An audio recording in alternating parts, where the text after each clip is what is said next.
Hello everybody and welcome to the 17th hole here at Cedar Brae Golf Club. My name's Justin O'Leary and I'm the head professional, and I'm here today with Darren Little, our golf course superintendent. And we're going to take a couple of moments today and we're going to discuss a little bunker etiquette, which is going to benefit both you, the golfer, and the golf course itself.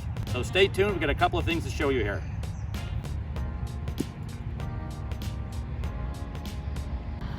Whoa. Mr. O'Leary, you know that when you are lucky enough to land into a bunker, you always want to enter and exit the bunker on the low side of the bunker. So I would come in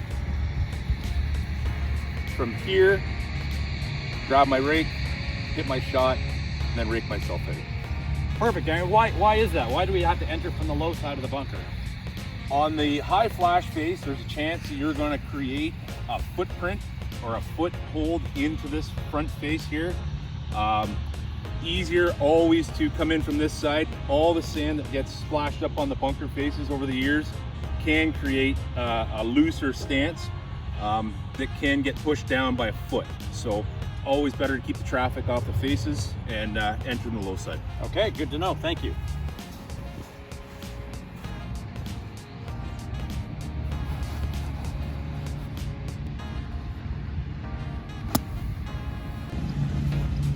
What a great shot. Thank you very much. Thank you.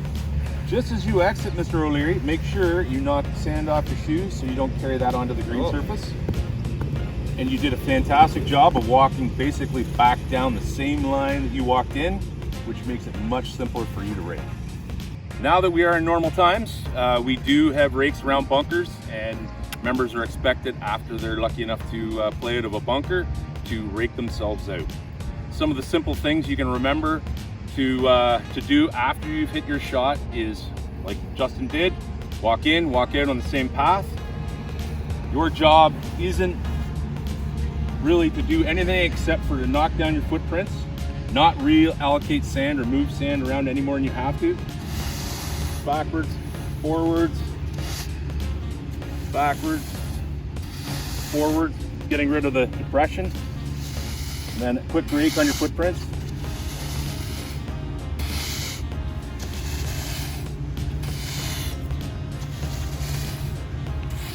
Really not moving a whole lot of sand. Knowing full well bunkers get raked every single day, and we fix any misfortune that happens through a rake job. But you're just to smooth the footprints out. When you're done, you bang your feet off and replace the rake along the side of the bunker.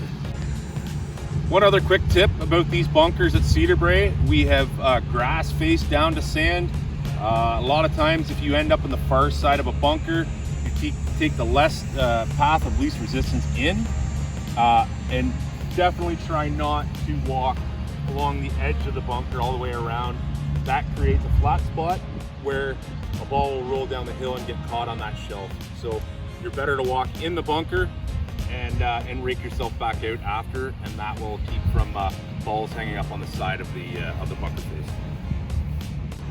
So there's a couple of quick tips for your bunker play, which is going to both help Darren and his team, and also more importantly the golf course, and maintaining the standards of our bunkers here at Cedar Brae. Thank you. Enjoy your golf games.